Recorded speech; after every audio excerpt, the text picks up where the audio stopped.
यज्ञ गर्दै हुनुहुन्छ आनन्दमय। राजालाई यज्ञ गर्न सिकाउनै पर्दैन, रानी त्यस्तै आनन्दमय यज्ञ गर्दै हुनुहुन्छ।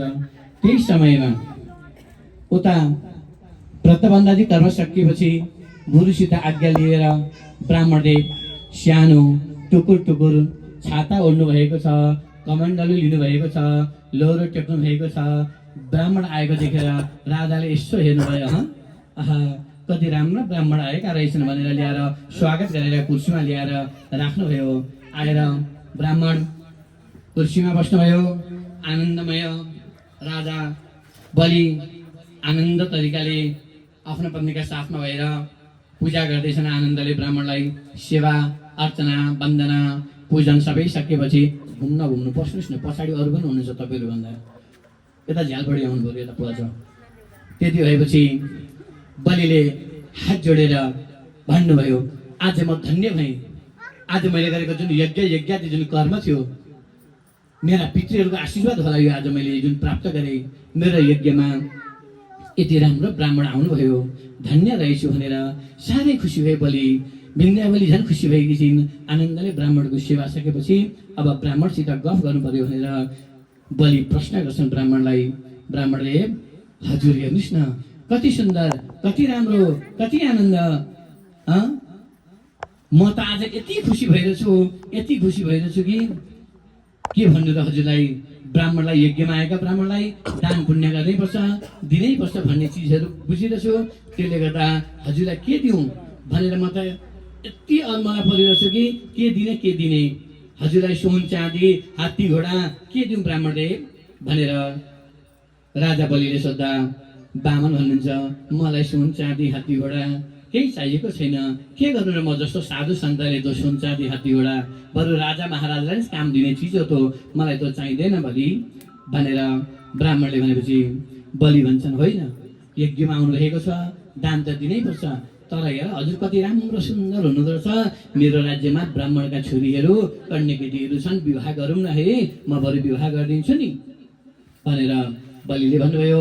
ब्राह्मण भन्नुहुन्छ, म जस्तो सन्तलाई, म जस्तो जोगीलाई कसले छोरी दिन्छन् र, छोरी सस्ता छन् र त्यसरी दिन, कसरी दिन्छन् र भनेर ब्राह्मणले भनेपछि बलि भन्नुहुन्छ, म भनिदिन्छु, मैले भनेपछि अवश्य दिन्छन्। ब्राह्मणले, हजुर विवाह मात्रै गर्छु भन्नुहोस् न भनेर बलिले भन्दा ब्राह्मण भन्छन्, विवाहमा त खर्च लाग्छ, अब मसित केही छैन, जोगी सन्यासी छु, विवाह गरेपछि घर पनि बनाउनु पर्छ होला, केटाकेटी हुन्छन् होला, पढाउनु पर्छ, लालन पालन हुन्छ, खर्च लाग्छ होला नि त बलि भनेर ब्राह्मणले भन्दा बलि भन्छन्, त्यो जति जे लाग्छ त्यो सबै म बिहोर्छु, सबै व्यवस्थापन म आफै गरिदिन्छु ब्राह्मणदेव, हजुरलाई केही पनि समस्या पर्ने छैन भनेर बलिले भन्दा ब्राह्मण भन्नुहुन्छ। अनि बलि, मैले सुनिरहेछु कहिलेकाहीँ आफूभन्दा पहिले आफ्ना सन्तान पनि मर्छन् अरे नि, होइन र भनेर ब्राह्मणले सोद्धा। बलि भन्छन्, हो त, कहिलेकाहीँ त त्यो लेखान्त हो, आफूले लेखेर ल्याएको चिज त भोग्नै पर्छ। कहिलेकाहीँ आफूभन्दा पहिले आफ्ना सन्ततिको मृत्यु हुन्छ भनेर भन्दा ब्राह्मण भन्नुहुन्छ।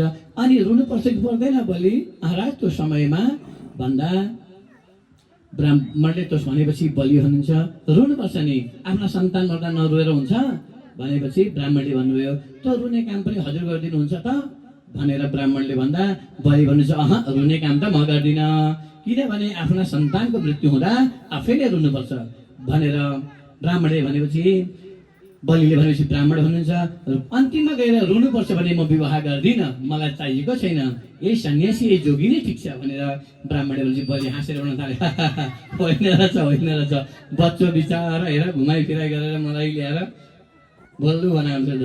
हे ब्राह्मण, त्यसो भएदेखिमा के दिउँ त, विवाह पनि नगर्ने, सुन चाँदी हात्ती घोडा बन्न चाहिने, के चाहिएको छ त भनेर भन्दा ब्राह्मण भन्छन्, मलाई दिने भए मलाई 3 पाउ जमिन दियो। हे ब्राह्मण, हे राजा महाराज परीक्षित, हे महाराज बलि, मलाई अरू केही पनि चाहिएको छैन भन्दाखेरि बलि भन्नुहुन्छ, 3 पाउ जमिन।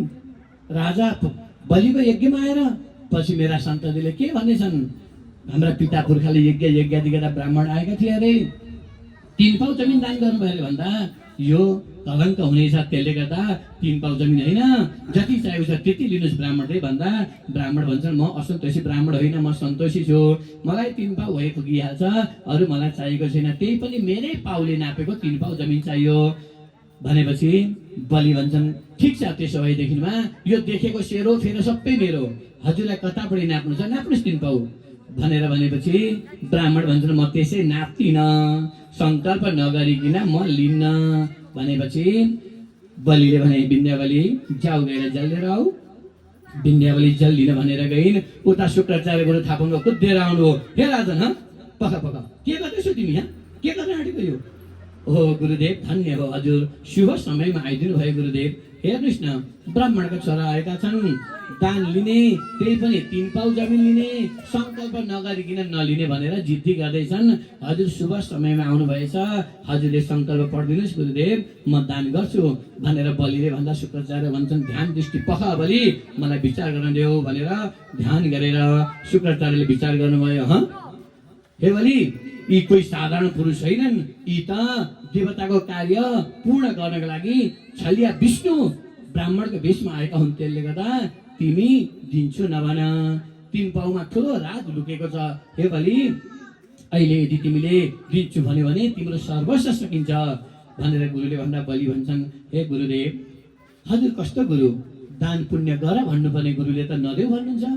हेर्नु गुरुदेव म वचनबद्ध भइसकेको छु, मैले दिन्छु भनेपछि दिन्छु, त्यसले गर्दा हजुरले सङ्कल्प पढिदिनुहोस् न भनेर भन्दा शुक्राचार्य भन्छन् हेर बलि मेरो पनि नीति छ, मेरो नीतिमा झुट बोल्ने ठाउँ छ, जहाँ तिमीलाई पाप लाग्दैन बाबु, अहिले मैले भनेको नीतिको कुराहरू सुन भनेर शुक्राचार्यले बलिलाई भन्नुभयो। काहीँ गौ हत्या, ब्राह्मण हत्या, स्त्री हत्या हुन आँटेको छ भने त्यहाँ झुट बोल्दा पाप लाग्दैन। कसैको वृत्ति हरण हुन आँटेको छ, त्यहाँ 2 शब्द झुट बोल्दा उसको जागिर अर्थात् वृत्ति रहन्छ भने झुट बोल्दा पाप लाग्दैन। काहीँ केटा केटीको विवाह हुन आँटेको छ, 2-4 शब्द झुट बोल्दिन त्यहाँ विवाह हुन्छ भने त्यसको दोष लाग्दैन। त्यसले गर्दा हेर बलि अहिले तिम्रो यो वृत्ति हरण हुन आँट्यो, वृत्ति सकिन आँट्यो, त्यस कारणले गर्दा तिमी दिन्न भन, अहिले झुट बोल्दा पाप लाग्दैन भनेपछि बलि भन्छन् हे गुरुदेव म झुट त बोल्दिनँ गुरुदेव, मैले दिन्छु भनेपछि दिन्छु, हजुरबाट सङ्कल्प पढिदिनुहोस् भन्दा गुरु भन्छन् हे बलि के भन्यो भने तिमी जस्तो गुरुले भनेको नमाने यजमानीकोमा मलाई यजमानी कर्म गर्नु छैन, म अहिले हिँडेँ भनेर त्यहाँबाट गुरु फन्केर हिँड्नुभयो, बर्बाद भयो। उताबाट विन्ध्यावलीले जल लिएर